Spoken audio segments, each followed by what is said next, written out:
Parmi les sociétés mythiques du jeu vidéo, Capcom occupe une place importante.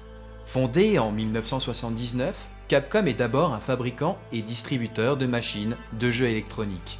C'est en 1983 que la firme se spécialise avec son premier studio de développement de jeux vidéo.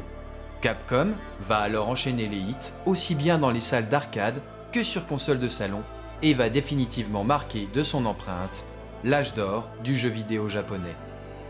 Alors que commence à pointer le bout de son nez la génération de consoles suivantes, annoncée comme révolutionnaire grâce notamment à l'arrivée du CD proposé par PlayStation et Saturn, l'éditeur nippon se doit de suivre le mouvement et d'étendre son marché à un public plus large et plus adulte. C'est en 1996 que Capcom livre au monde le premier volet de ce que deviendra l'une des sagas les plus emblématiques du jeu vidéo. Resident Evil.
Parler de la naissance de Biohazard serait une hérésie sans aborder l'évolution du jeu vidéo et plus particulièrement celui des consoles.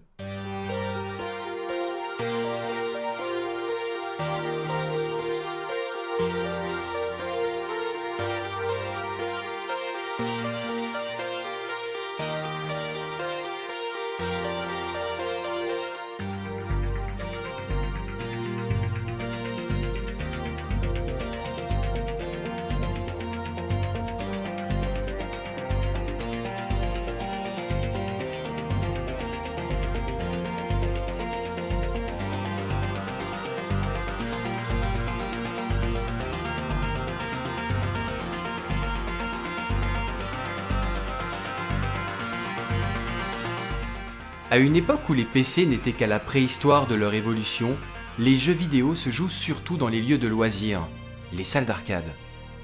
C'est avec des titres comme Space Invader ou Pac-Man qui vont révolutionner le jeu vidéo, un média très jeune qui permet d'être actif devant un écran, que les salles d'arcade explosent.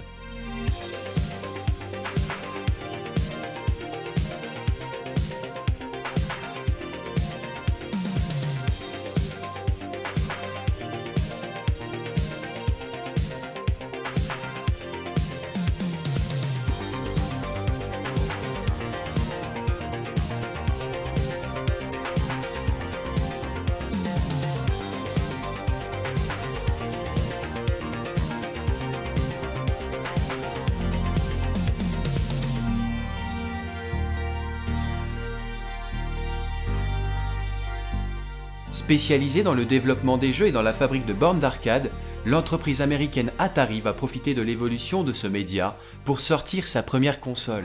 This is Andy Leonard at the 1980 Atari Games. Lots of excitement here. Stiff competition in basketball.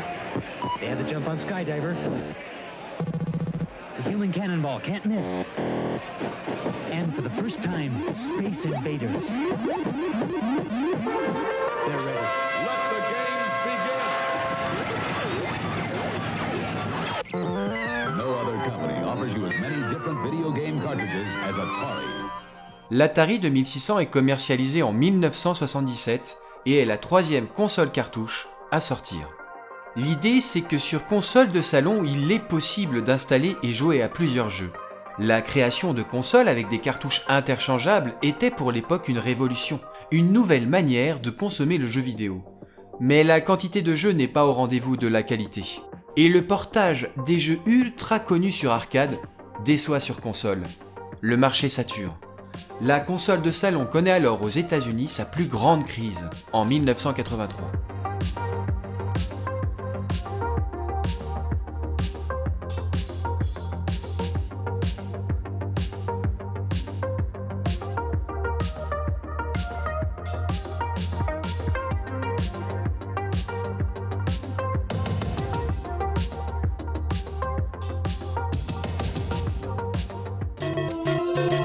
Nintendo, la nouvelle intelligence des jeux vidéo. Avec Rob, le robot surdoué, vous êtes le maître de vos aventures. Des aventures dont vous êtes le héros. Des scénarios passionnants et pleins d'humour. Des heures et des heures de jeu. Et pour la première fois au monde, des cassettes à mémoire qui enregistrent vos résultats. Nintendo, plus c'est intelligent, plus c'est amusant. C'est alors que Nintendo rentre dans la danse. Constructeur de jouets, de cartes de jeu et de bornes d'arcade, c'est au Japon que la firme débute son succès. Mais le marché ne parvient pas à percer le continent américain. La console de salon Famicom, commercialisée en 1982 au Japon, est redesignée pour convenir aux joueurs américains. C'est en 1985 que Nintendo NES, la Nintendo Entertainment System, est commercialisée à New York, zone de test du marché console, après la crise connue par Atari. Petit à petit, le marché s'agrandit à l'international avec des titres comme Super Mario. Nintendo finit par devenir la nouvelle génération de jeux vidéo sur console. Comme Mario Bros. Ou encore l'extraordinaire Kung Fu. Nintendo vous offre les plus grands succès des jeux d'aventure. Organisa Link, La chasse au canard, ou encore Baseball, ou Excite Bike. Et vous ne pourrez y jouer qu'avec le système Nintendo. Nouveau jeu d'aventure Nintendo. Désormais, la puissance sera entre vos mains. Nintendo deviendra rapidement le leader sur le marché console. La NES se vendra à 61 millions d'exemplaires avant de disparaître avec le déclin du 8 bits et laissera d'innombrables et inébranlables souvenirs de ses nombreuses productions.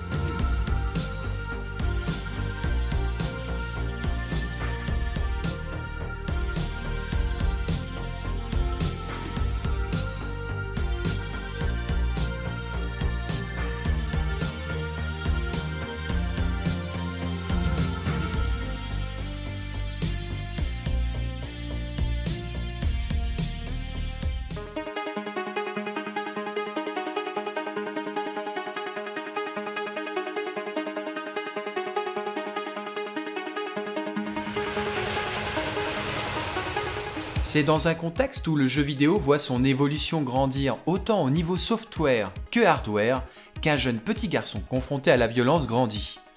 Malgré sa situation familiale compliquée, Shinji Mikami obtient avec persévérance ses diplômes.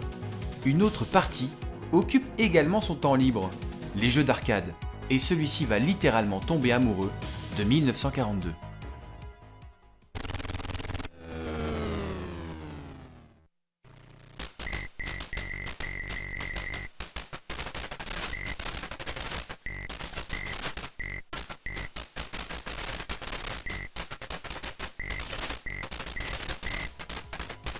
« 1942 est un jeu vidéo de type shoot 'em up à défilement vertical sorti en 1984 sur borne d'arcade développé par Capcom.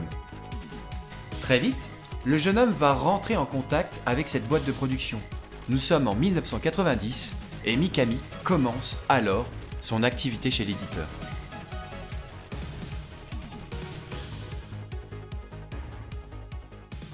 C'est en 1988 que Sega, un constructeur surtout connu pour ses bornes d'arcade, rentre dans la danse pour concurrencer le marché ultra puissant de Nintendo sur console de salon avec sa Mega Drive. Troisième console du constructeur après la Master System, emportant un microprocesseur de 16 bits, la console creuse un écart important avec les consoles 8 bits de l'époque. La Mega Drive est alors la console la plus puissante du marché. Mais pour convaincre davantage les joueurs, il fallait aussi s'inspirer de Nintendo. En vendant sa machine sur un prix réduit prévu initialement et partant du principe que leur console est la plus rapide du monde, un jeu qui met en application cet atout va voir le jour, ainsi qu'une mascotte. Gotta go. Hey, guy, you're the first serious gamer I've seen all morning. Check this out. Brand new 16-bit Super Nintendo with Super Mario World. Wow! What's this one? Oh, this is a Sonic the Hedgehog from Sega Genesis. Hey, look at these radical colors, huh? Wow, Sonic's fast, too. No, over here. I like Genesis, and it costs a lot less. Wait, kid, that game I'll there. take Sonic and Genesis. I knew that. Sonic the Hedgehog. More action, more speed. Sega Genesis. It's a whole lot more for less. Say it.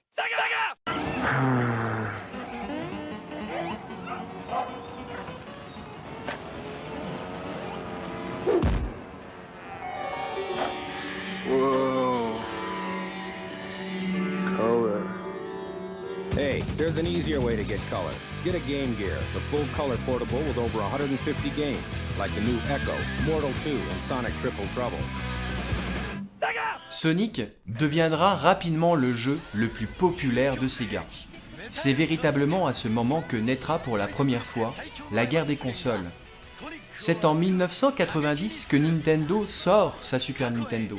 Cette guerre de constructeurs permet le développement de nombreux et nouveaux genres de jeux vidéo. Sonic the Hedgehog CD from Mega CD. C'est pendant cette période que sort sur Mega Drive sa version d'Aladdin, qui vient directement concurrencer celle de Nintendo et Shinji Mikami. Le jeu américain reçoit un meilleur accueil que celui de Mikami. Coup dur pour le jeune développeur de Capcom. C'est avec une énorme frustration de l'échec des adaptations Disney qu'il reçoit la visite de Tokuro Fujiwara. Ce producteur lui propose alors le développement d'une suite spirituelle de Sweet Home, un jeu à la troisième personne en vue isométrique.